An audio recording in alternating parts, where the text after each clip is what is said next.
ഹരേ കൃഷ്ണ, സർവം കൃഷ്ണ അർപ്പണമസ്തു. നാളെ നമ്മുടെ ഗുരുവായൂരപ്പൻ്റെ പ്രത്യേക ദിവസമായിട്ടുള്ള ഗുരുവായൂർ ഏകാദശിയാണ്. അപ്പോൾ ഗുരുവായൂരപ്പൻ്റെ മുമ്പിൽ എല്ലാവരും, ഈ പെണ്ണുങ്ങൾ മുഴുവനും ആ തിരുനടയിൽ വന്ന് നിൽക്കുമെന്ന് ബാലാമണി പറഞ്ഞ് നമ്മൾ കേട്ടിട്ടില്ലേ?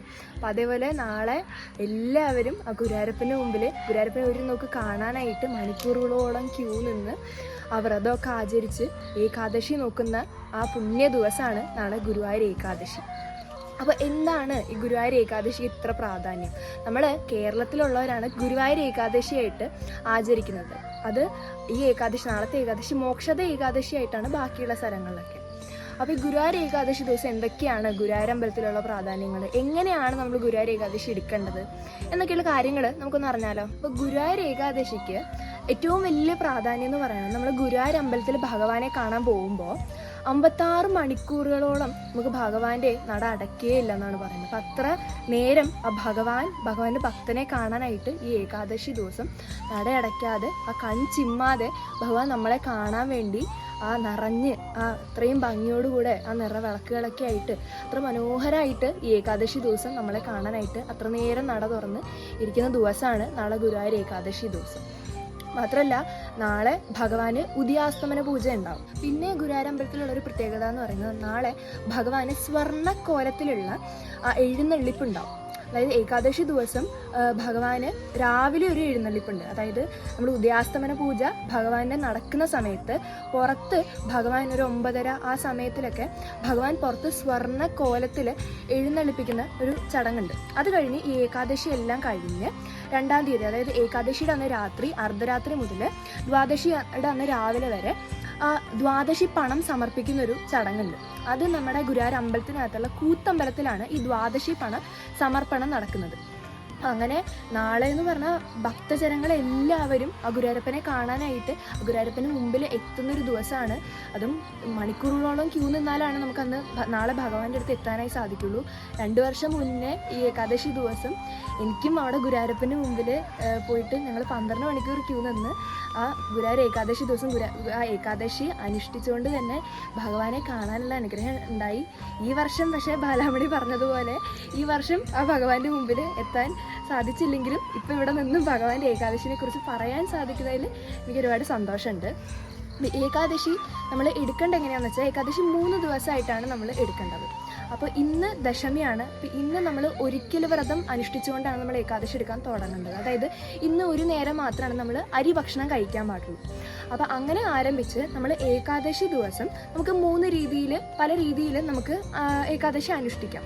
ഒന്ന് സമ്പൂർണ്ണ ഉപവാസം, നമ്മൾ ഒന്നും കഴിക്കാതെ വെള്ളം പോലും കുടിക്കാതെ നമുക്ക് ഏകാദശി സമ്പൂർണ്ണമായിട്ട് ഉപവസിച്ചുകൊണ്ട് നമുക്ക് ഏകാദശി എടുക്കാം.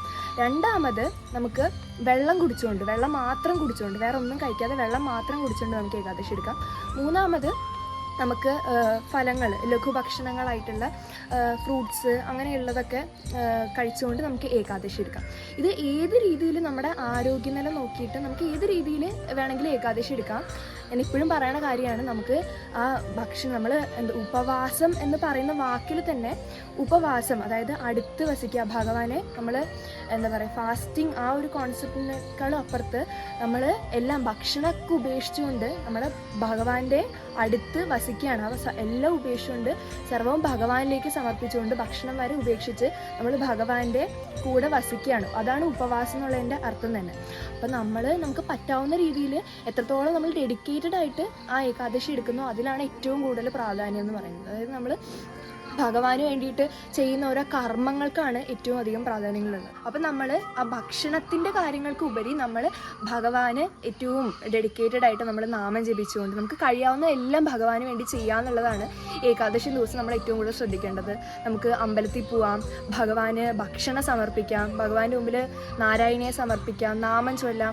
അങ്ങനെ നമ്മൾ ഭഗവാന് വേണ്ടി എന്തൊക്കെ കാര്യങ്ങൾ ചെയ്യുന്നു എന്നുള്ളതിനാണ് നമ്മൾ ഫാസ്റ്റ് ചെയ്യുന്നതിനേക്കാൾ കൂടുതൽ പ്രാധാന്യമുള്ളതെന്നാണ് ഞാൻ പറയുള്ളൂ. അപ്പം ഏകാദശി നമ്മൾ ഭഗവാൻ ഏകാദശി എടുത്തു. ഇത് കഴിഞ്ഞിട്ട് ഏകാദശി എടുക്കുന്നത് പോലെ തന്നെ പ്രാധാന്യമുള്ള കാര്യമാണ് ഏകാദശി നമ്മൾ ഉപസംഹരിക്കുക എന്നുള്ളത്, അവസാനിപ്പിക്കുക എന്നുള്ളത്. അപ്പോൾ നമ്മൾ ഏകാദശി അവസാനിപ്പിക്കേണ്ടത് നമുക്ക് ദ്വാദശി ദിവസം പാരണ വീടിക്കൊണ്ടാണ്. അപ്പോൾ പാരണ വീടുക എന്ന് പറഞ്ഞാൽ അതിനൊരു പ്രത്യേക സമയമുണ്ട്. അപ്പോൾ ഏകാദശി ഡിസംബർ 1-ാം തീയതിയാണ് വരുന്നത്. നമ്മൾ ഈ വർഷം ഡിസംബർ 2-ാം തീയതി പാരണ സമയം എന്ന് പറയുന്നത്, നമ്മൾ ഏകാദശി ഉപസംഹരിക്കേണ്ട സമയം എന്ന് പറയുന്നത് ഡിസംബർ 2-ാം തീയതി 6:27 മുതൽ 8:46 വരെയാണ്. അപ്പോൾ ഈ പാരണ സമയം പല സ്ഥലത്തും കുറച്ച് മാറ്റങ്ങളൊക്കെ വരും. പക്ഷേ ഏകദേശം ആ ഒരു സമയം നോക്കി നമ്മൾ ഭഗവാനെ സമർപ്പിച്ചുകൊണ്ട് ഉപസംഹരിക്കുക എന്നുള്ളതാണ് അതിൻ്റെ കാര്യം എന്ന് പറയുന്നത്. അപ്പോൾ നമ്മൾ ഏകാദശി നമുക്ക് പാരണ വീടുന്നത് നമുക്ക് അമ്പലത്തിൽ പോയി ആ തീർത്ഥം സേവിച്ചുകൊണ്ട് നമുക്ക് പാരണ വീടാം. അതേപോലെ നമ്മൾ വീട്ടിൽ തന്നെ നമ്മൾ വെള്ളത്തിൽ കുറച്ച് തുളസി ഇല, ചന്ദനം, അരിയൊക്കെ ഇട്ട് നമ്മൾ ആ ജലം സേവിച്ചുകൊണ്ട് നമുക്ക് പാരണ വീടാവുന്നതാണ്. അപ്പോൾ ആ രീതിയിൽ നമുക്ക് ഏകാദശി ഉപസംഹരിക്കുകയും ചെയ്യാം. ഗുരുവായൂർ ഏകാദശിക്ക് ഇത്രയും അധികം പ്രാധാന്യം ഉള്ളത് എന്താണെന്ന് വെച്ചാൽ, നാളത്തെ ദിവസമാണ്, ഏകാദശി ദിവസമാണ് ഗുരുവിൻ്റെയും വായുവിൻ്റെയും സാന്നിധ്യത്തിൽ ഗുരുവായൂരപ്പൻ്റെ പ്രതിഷ്ഠ നടക്കുന്നത്. അപ്പോൾ ഗുരുവായൂരപ്പൻ്റെ പ്രതിഷ്ഠാ ദിനമായിട്ട് നമ്മൾ ആചരിക്കുന്നത് ഏകാദശി ദിവസമാണ്. അതേപോലെ തന്നെ ഭഗവാൻ അർജുനന് ഗീത ഉപദേശിച്ചു കൊടുത്തത് ഈ ഒരു ഏകാദശി ദിവസമാണ് എന്നാണ് പറയുന്നത്. പിന്നീട് നമ്മുടെ ഗുരുവായൂർ കേശവൻ ചെയ്യുന്നതും ഈ ഏകാദശി ദിവസമാണ്. അതുകൊണ്ട് തന്നെ ഈ ഏകാദശി ദിവസത്തിൽ നമ്മൾ കേശവനായിട്ടുള്ള ഓരോ കാര്യങ്ങളും നമ്മൾ ചെയ്യാറുണ്ട്. പിന്നെയുള്ളൊരു പ്രാധാന്യം എന്താണെന്ന് വെച്ചാൽ, മേൽപ്പത്തൂർ നാരായണ ഭട്ടതിരി ഭഗവാന്റെ മുന്നിൽ നാരായണീയം സമർപ്പിച്ച ദിവസവും ഒരു ഏകാദശി ദിവസമാണ് എന്നാണ് പറയുന്നത്. അപ്പം ഇത്രയും അധികം പ്രാധാന്യങ്ങളുള്ളൊരു ദിവസമാണ് ഈ ഗുരുവായൂർ ഏകാദശി ദിവസം. അത് ഗുരുവായൂരപ്പൻ്റെ മുമ്പിൽ എത്താൻ പറ്റുവാണെങ്കിൽ അത് അത്രയും പുണ്യം. ഇനി എത്താൻ പറ്റിയില്ലെങ്കിലും നമ്മളത് ഭഗവാന്, ഞാൻ പറഞ്ഞല്ലോ, അത്രയും നമ്മൾ എത്രത്തോളം സമർപ്പിച്ചുകൊണ്ട് ചെയ്യുന്നോ അതിലാണ് ഏറ്റവും കൂടുതൽ പ്രാധാന്യമുള്ളത്. അപ്പം അങ്ങനെ ചെയ്യുന്നതും ഒരു നല്ലൊരു പുണ്യമായിട്ടുള്ള കാര്യം തന്നെയാണ്. അപ്പം അങ്ങനെ ഭഗവാനെ സമർപ്പിച്ചുകൊണ്ട് ഭഗവാന്റെ കൂടെ തന്നെ ഉപവസിച്ചുകൊണ്ട്, കൂടെ ഇരുന്നുകൊണ്ട് തന്നെ ഉപവസിച്ചുകൊണ്ട് എല്ലാവർക്കും ഏകാദശി എടുക്കാൻ ഭഗവാൻ അനുഗ്രഹം തരട്ടെ എന്ന് പ്രാർത്ഥിക്കുന്നു.